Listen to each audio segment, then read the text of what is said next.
Eu quero convidá-lo e convidá-la a abrir a sua Bíblia, por favor, no Evangelho segundo Lucas, capítulo de número 23. Evangelho segundo Lucas, capítulo de número 23. Eu vou ler somente um versículo. Lucas 23, versículo de número 33. Capítulo 23, versículo de número 33. Está escrito assim na palavra de Deus. Quando chegaram ao lugar chamado Calvário, ali o crucificaram, bem como aos malfeitores, um à direita, outro à esquerda. Eu vou ler o início do texto, e esse texto que eu vou usar na meditação que nós faremos nessa noite. Quando chegaram ao lugar chamado Calvário, ali o crucificaram. Nós, pastores dessa igreja, temos o hábito de nos reunirmos em oração e conversando, ouvindo a igreja, e nós estabelecemos temas para os meses seguintes. Então, fazemos sempre para 2 ou 3 meses seguintes, estabelecemos temas, ouvindo a igreja, ouvindo o que Deus tem para a igreja, e também os nossos corações são incendiados, muitas vezes, por algumas mensagens. Nós temos conversado entre nós sobre um livro em especial que fala a respeito de avivamento. E o tema, o título desse livro é A Senda do Calvário. E nós lemos algumas vezes, inclusive eu recomendo que você leia esse livro, ele é pequeno. Você, numa sentada, você lê o livro. Ele é de Roy Hession. Ele tem uma trilogia, são 3 livros. Ele tem A Senda do Calvário, Queremos Ver a Jesus e Enchei-vos Agora. São 3 pequenos livros que eu recomendo que vocês leiam. E nós, conversando entre nós, entendemos que deveríamos abranger esse livro, falar sobre esse livro, ou abrir para a igreja esse livro. Então, o tema do que nós estamos conversando nesse mês é a Senda do Calvário. O pastor Silas, semana passada, falou a respeito do Cordeiro, a crucificação, o sangue de Jesus. Foi uma pregação tremenda que nós ouvimos na semana passada. Então, antes de eu começar a desenvolver aquilo que eu preparei, eu gostaria que você fechasse os teus olhos e nós fizéssemos uma breve oração, por favor. Pai, obrigado, Senhor, porque já lemos a Tua palavra, é um versículo. Mas nós cremos, Pai, que na inspiração do Teu Espírito, nós podemos tirar lições tremendas desse texto e desse tempo que o Senhor permite que nós tenhamos juntos. Usa-nos para o louvor da Tua glória nesse tempo, em nome de Jesus. Amém, Senhor. Muito bem. Quero citar uma frase do autor, que ele diz que avivamento nada mais é do que a vida do Senhor Jesus derramada nos corações humanos. Que a nossa vontade deve ser quebrantada e conformada com a vontade de Jesus. Não é a nossa vontade. Hoje em dia nós estamos vivendo tempos em que todo mundo acha alguma coisa. O crente não acha nada, o crente tem que fazer a vontade de Deus. O crente tem que saber aquilo que Jesus quer dele. Mas quando nós falamos de senda, eu não sei você, mas a primeira vez que eu vi senda, eu disse, o que será que significa a palavra senda? Senda do Calvário, o que quer dizer isso? Senda, meus queridos, quer dizer caminho estreito, rota, caminho, direção. Calvário ou Gólgota é aquele lugar em que Jesus foi crucificado. E o significado dessa expressão é caveira ou crânio. Senda do Calvário é o caminho estreito que leva ao crescimento espiritual. E o princípio do Calvário não é a morte, sim a vida. No local não é só de morte, mas também de redenção e de glorificação. O caminho do avivamento, com certeza, passa pelo lar, e esse é o título do que nós vamos conversar nessa noite. Avivamento no lar. Eu creio que será um tempo especial para que você reflita sobre a sua postura dentro do seu lar, porque eu vou dizer uma coisa a vocês, eu fui muito confrontado ao entrar nesse livro, me aprofundar nesse livro, sobre a minha postura dentro da minha casa, com minha esposa e com os meus minhas filhas, genros e netos. Eu creio que isso vai ser bom para nós refletirmos sobre isso. E sabe por quê, queridos? Porque foi no lar que o pecado entrou primeiro.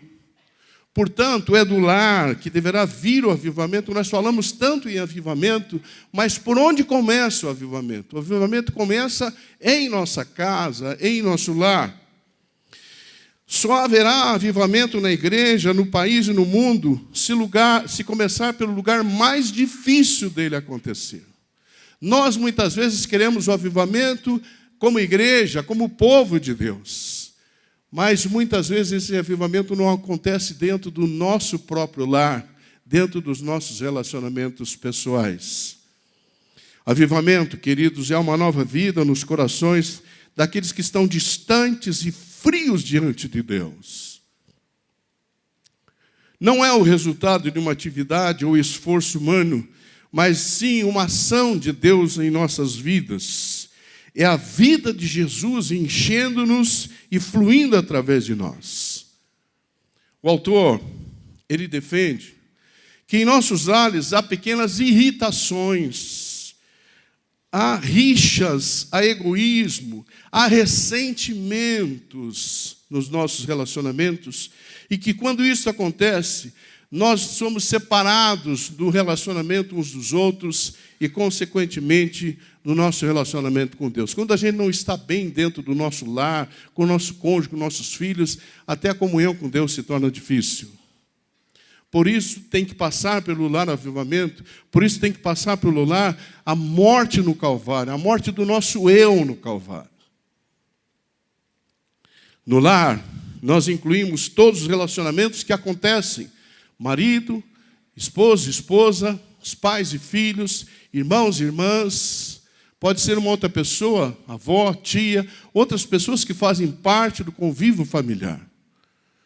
Então, quando nós formos tratar, nós estamos falando de todos os relacionamentos que acontecem dentro do lar.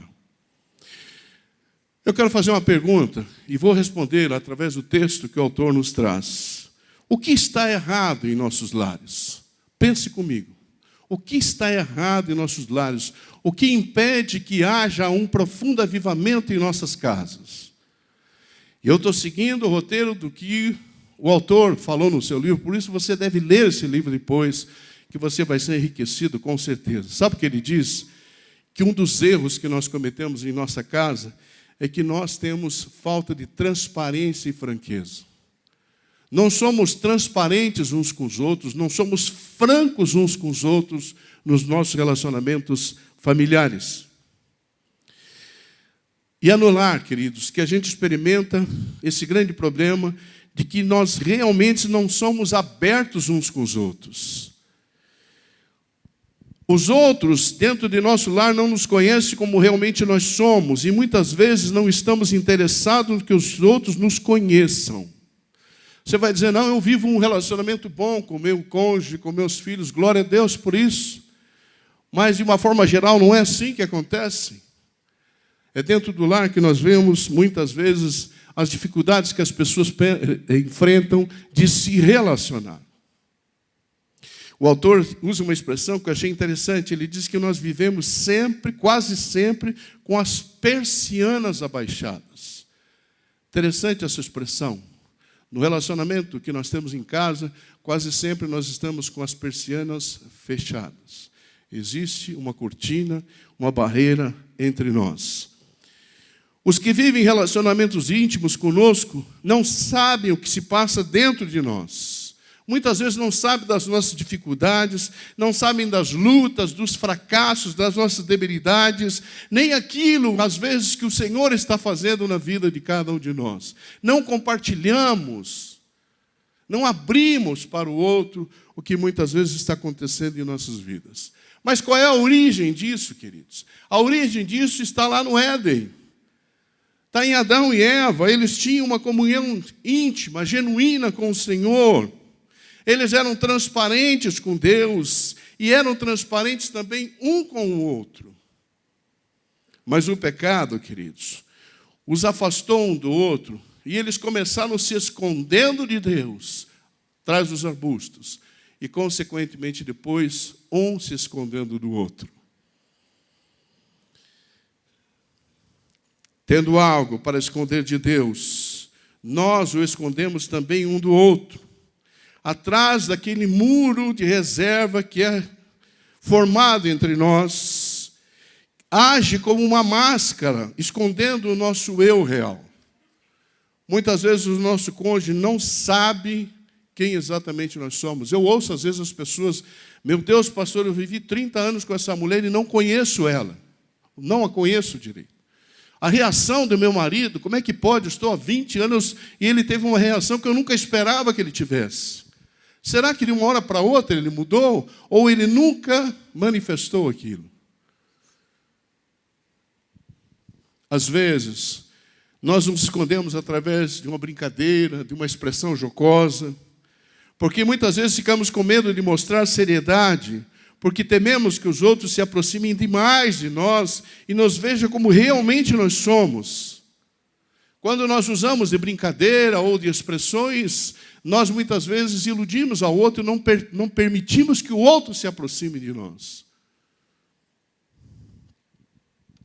Como podemos ter comunhão com alguém que não é sincero?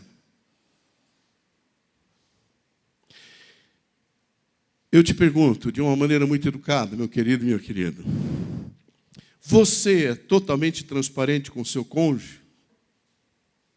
Você conta tudo o que acontece com você para o seu cônjuge ou para os membros da sua família, para os seus filhos, por exemplo? Ou você tem restrições, você tem dificuldade de se abrir? Os outros sabem o que você está sentindo, sabem dos seus fracassos, das suas lutas. Eu oriento muitos casais que nos procuram para conversarmos. E eu costumo dizer que os casais, eles têm um hábito na comunicação de trocar informações.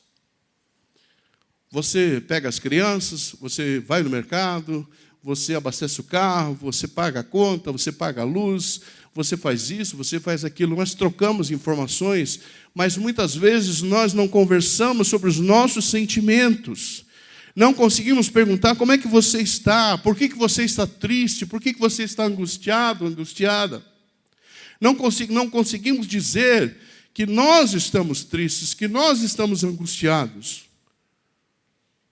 Por que será que a pessoa que é mais íntima, mais próxima de nós, não nos conhece como talvez uma outra pessoa que não é tão íntima nos conheça? Temos o hábito de contarmos as nossas fraquezas, nossas dificuldades para outras pessoas, mas não contamos para aqueles que são mais próximos de nós. O pastor Ricardo me mostrou uma pregação de um amigo dele, o pastor Cláudio Ebert, e ele usa uma expressão interessante. Eu li, achei interessante a pregação, pastor. Ele diz assim: da porta para dentro. O que será que acontece da porta para dentro das famílias? O que acontece dentro do seu lar? O que se passa nos relacionamentos íntimos? Por algumas atitudes, nós conseguimos imaginar como deve ser nos relacionamentos. Quer ver eu te dar um exemplo? Às vezes eu ligo para a casa dos crentes. Bom dia. Do outro lado responde, bom dia. Eu falo, aqui é o pastor João. Oi, pastor João, tudo bem? Parece que a pessoa já está armada ao atender o telefone. E eu fico pensando, meu Deus, como é que deve estar o clima dentro desse lar? Aqui na rampa, às vezes eu vejo o pessoal lá embaixo se cutucando na rampa. A rampa é a libertação de todos. Quando eu entro na igreja, eu estou santo. Mas lá no estacionamento, eu belisco o filho, eu xingo a esposa. Não é o caso aqui da nossa igreja. Mas dentro do templo nós temos essa atitude de santidade, cantamos, levantamos as mãos, mas o pastor José Antônio, lá na primeira igreja, eu passei esses dias lá no estacionamento da primeira igreja e olhei, tem placas enormes. Se você não vai ficar até o final do culto, não deixe o carro no estacionamento. Que diz que o pessoal perdia a bênção no estacionamento. Saía da igreja abençoado, quando chegava no estacionamento, o carro estava trancado, misericórdia. Eu espero que não aconteça no nosso estacionamento isso. Não acontece aqui não, né, queridos? Eu não vou lá para olhar, mas não deve acontecer. Queridos, o resultado dessa falta de transparência e franqueza que nós, muitas vezes, cultivamos em nosso lar, é o total afastamento um do outro e, com certeza, o afastamento de Deus. O segundo erro que um casal, que uma família pode experimentar no seu casamento, com base no livro, é a falta de amor genuíno. A falta de amor genuíno. Nós dizemos que nos amamos uns aos outros. E Hession diz o seguinte, amor não é simplesmente um sentimento, nem mesmo uma paixão tão forte.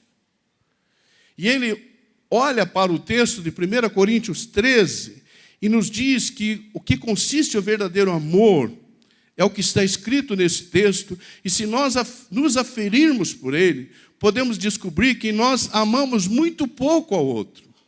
E que, na verdade, as nossas atitudes são totalmente ao contrário, estão em direção oposta. Você conhece o texto de 1 Coríntios? Para mim, é o texto mais lindo que já se escreveu sobre o amor. A gente usa em casamento, a gente usa para definir, às vezes, o amor entre um homem e uma mulher, entre uma família, entre um povo. E lá está escrito algumas coisas que são sérias. Lá diz o seguinte, que o amor é paciente, portanto, é o amor que sofre. A paciência com o cônjuge não é fácil. A paciência com os filhos. O amor não arde em ciúmes, não é um amor invejoso. O amor não se ufana, ele não se gaba, ele não se ensoberbece, ele não é vaidoso, ele não se conduz inconvenientemente, ele não é rude, ele não procura os seus próprios interesses, ele não é cheio de si próprio, ele não se exaspera ou não se impacienta, ele não se ressente do mal, ele não guarda sentimentos que não são tão caridosos assim um pelo outro. Será, queridos, que passaríamos num teste em nosso lar sobre algumas características desse amor ágape? Eu vou te ajudar. Quem sabe no final você vai contando 1, 2, vê que nota você tira no final. O primeiro teste. Será que somos pacientes e gentis de modo como respondemos ou reagimos com o nosso cônjuge, os nossos filhos? Será que somos, ou que temos, talvez, inveja dos dons que o outro tem? Ou sentimos ciúme do progresso espiritual do outro? Será que somos delicados nas pequenas coisas? E preste bem atenção nisso, meu querido e minha querida. A delicadeza é o amor nas pequenas coisas. Você quer amar mesmo seu cônjuge, seja delicado com ele, seja delicada com ele. Uma vez eu palestrando para casais, e falei assim, quais de vocês, homens, que seriam capazes de dar a vida pela sua esposa, assim como Cristo deu pela igreja? Alguns levantaram a mão. E a Dorcas, que não é fraca, disse para mim assim, pergunta a eles se eles dão a vida nas pequenas coisas. Na hora de lavar uma louça, de limpar um chão, de fazer alguma tarefa doméstica. Você acha que ela está certa ou está errada? Tem marido que chega em casa, deita no sofá e começa a pedir, traz água, traz o chinelo, traz não sei o quê. E a mulher correndo atrás de preparar as coisas para o nhonhô, como diz a minha mãe. Será que muitas vezes somos presunçosos, achando que sabemos tudo e que o nosso ponto de vista deve prevalecer? Ou ainda que queremos mandar um no outro? Outra pergunta, a nossa atitude de superioridade nos leva, às vezes, a desprezar o outro. Como é que nós temos agido? Nós culpamos o outro sempre pelo que acontece? E ainda no final nós dizemos que amamos o nosso cônjuge. Mas muitas vezes as nossas atitudes são de indelicadeza, de rudeza, de inveja, de ciúmes. Será que muitas vezes procuramos os nossos próprios interesses demonstrando o nosso egoísmo. E a irritação, queridos? Como é que é a irritação? Como ela vem facilmente, como ficamos irritados por qualquer coisa, rapidamente nos impacientamos por qualquer coisa, alimentamos ressentimento por qualquer coisa que o outro fez ou deixou de fazer. Ficamos tristes, ficamos de bico com o outro. Queridos, todas essas coisas negativas acontecem diariamente e nós não damos importância. Todas elas são o oposto do amor. A prática diária delas geram tensão, barreiras, discórdia e comprometem a nossa comunhão com Deus e, com certeza, a comunhão com outros se torna quase que impossível. Eu quero concluir dizendo que nós devemos nos perguntar: queremos um avivamento em nosso lar? Estou satisfeito e pretendo continuar como estou ou eu quero mudar? Quero ser uma pessoa diferente, quero ter relacionamentos diferenciados com a minha esposa, com meu esposo e com meus filhos. Sinceramente nos perguntar: desejo a vida de Jesus em meu lar? Eu quero viver os princípios de Jesus em meu lar? A sua forma mansa de ser, forma humilde de ser, eu quero para o meu lar? Se afirmativo, queridos, nós devemos levar nosso pecado à cruz e cremos que Jesus ali irá nos purificar. Devemos andar no caminho do Calvário, na senda do Calvário, reconhecer o nosso pecado, não do outro, levá-lo à cruz e confiar que o Senhor Jesus irá nos purificar. Ao andarmos no caminho da cruz, devemos estar preparados para endireitar nosso relacionamento com os outros, admitindo a nossa falta. O quebrantamento gerado em nós por admitirmos a culpa é que vai trazer mudança no outro. O quebrantamento quebra a resistência ou destrói a resistência.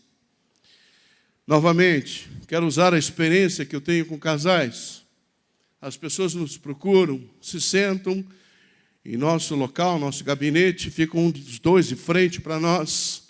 E aí eu pergunto o que está acontecendo, o que você acha que eles dizem que está acontecendo? Eles começam a descrever o problema do outro. Pastor, eu não aguento mais essa mulher. Essa mulher é isso, faz aquilo. Aí eu passo para ela e diz: pastor, o senhor não conhece este homem. Este homem é rude, assim, tá. Eu quero olhar bem para vocês e dizer para vocês o seguinte. Esses dias eu fiz umas contas. Eu já orientei mais de 500 casais. E aqui nessa igreja, há um ano atrás, a primeira vez que aconteceu isso, sentou-se o casal e a esposa me disse: pastor, o problema no casamento sou eu. Nós sempre temos a tendência de achar que o outro é culpado. Nós nunca admitimos a nossa culpa. E aí é que está o problema. Porque quando eu sempre culpo o outro, eu não estou aberto para o tratamento de Deus para mim. Então, toda vez que você quiser que o seu cônjuge mude, comece a mudança em você. Comece a agir diferente. Quando os outros ouvirem de nós: eu estava errado, a culpa é minha, com certeza, essa atitude mudará a atmosfera de nossos lares. Antigamente, havia tanta dureza no meu relacionamento com a minha esposa, que ao nós irmos dormir, a Bíblia diz que nós não devemos deixar que o sol se ponha sobre a nossa ira. Então eu sabia que eu tinha que pedir perdão a ela de alguma coisa que eu tinha feito ou deixado de fazer. Mas era tanta dureza de coração que eu fazia assim, eu queria me reconciliar com ela, mas não conseguia falar. Aí eu fazia assim, de madrugada, passava o pé na perna delas. Se ela tirasse, eu falei: ih, Jesus amado, coisa está feia. Se ela deixasse, haveria proximidade. Mas aí nós aprendemos com um homem de Deus, certa vez palestrando para casais, ele disse assim: olha, se você tem dificuldade de pedir perdão, de admitir o seu erro, use 3 expressões. Ele diz assim: olha, diga assim: eu estava errado, me perdoe, eu te amo. Vamos dizer comigo? Eu estava errado, me perdoe, eu te amo. Rogério, qual que é mais difícil de dizer? Me ajude. Eu estava errado. A expressão mais difícil de nós expressarmos, de nós falarmos, é eu estava errado. E aí que é o problema, queridos. O autor diz que ao pé da cruz só há lugar para um de cada vez. Não podemos dizer eu estava errado, mas você também está errado. Primeiro nós admitimos a nossa culpa. Deus age na outra pessoa através do seu quebrantamento, do que qualquer outra coisa que você diga ou faça. É através do quebrantamento que será gerado quando você admite sua culpa, é que muda o outro. Independente do que você diga ou do que você faça. Ao sermos quebrantados no Calvário, devemos corrigir nossos relacionamentos com os outros, reconhecendo os nossos erros. Deus vai trazer o outro ao Calvário, e ali seremos um, experimentando a verdadeira unidade de 2 pecadores juntos no Calvário. A parede da separação está derrubada. E ali podemos andar na luz, em verdadeira transparência com Jesus e um com o outro, amando um ao outro fervorosamente com um coração puro. Eu termino dizendo, perguntando a você: você quer um avivamento em seu lar? Você quer um relacionamento diferente em seu lar? Se você quer um relacionamento diferente no seu lar, você precisa mudar a sua postura. Você precisa entender que é necessário que você, no seu relacionamento com seu cônjuge, com sua família, você seja transparente, que você use de franqueza, que no seu relacionamento você pratique o amor genuíno, o amor ágape, verdadeiro, a ponto de dar a vida. Lembra da louça, de limpar o chão? Lembra das pequenas coisas da esposa em relação ao seu esposo, as pequenas coisas que ela pode resgatar na vida do esposo. Sabe o que funciona no relacionamento a 2? São pequenas coisas. Pequenas coisas. Eu não ia contar, mas vou contar uma última experiência. Posso contar para terminar? O casal me procurou, ele 76, ela 74. Sentaram diante de mim e disseram assim: pastor, não dá mais. Acabou. Eu falei: misericórdia, Senhor. 76 e 74. Aí eu falei: mas qual é o problema, queridos? Aí o homem disse o quê? Que a mulher, me ajude, é aquilo lá que você sabe. Mulher, infelizmente, não. E ele era grosseiro no trânsito, grosseiro no que ele fazia, rude com ela. Sabe o que eu fiz ao terminar a conversa? Conversamos uma meia hora. E eu perguntei um ao outro, para um e para o outro: o que você gostava que ela fazia para você, que ela deixou de fazer, que isso, assim, dava uma agitada no amor? Ele disse 3 coisas que ela fazia. Uma delas era um pudim que ela fazia, que nunca mais ela fez para ele. Pudim de leite. Falei: aleluia, me chama que eu gosto disso. E ela falou: pastor, no trânsito ele é um grosso, ele é um estúpido. Ele xinga todo mundo, ele faz cara feia. Qualquer semelhança conosco aqui é mera coincidência. E eu disse assim: olha, essas 3 coisas que ela falou de você, você vai fazer para ele. Você vai fazer para ela. E você vai fazer para ele. Tudo bem? Tudo bem. Foram embora. Semana que vem, semana seguinte, os 2 chegam de mão dada. Falei: pastor, viemos agradecer ao Senhor. Foi um aconselhamento muito legal. Eu não fiz nada, você entendeu? Eu disse para eles, resgatem as coisas que o outro gostava. E isso reacendeu o amor deles. Você quer ter um relacionamento com o seu cônjuge bom, com o seu filho, com a sua família? Comece a fazer pequenas coisas, pequenos gestos de delicadeza, de amor pelo outro. Faça isso. Eu te garanto que vai ser diferente.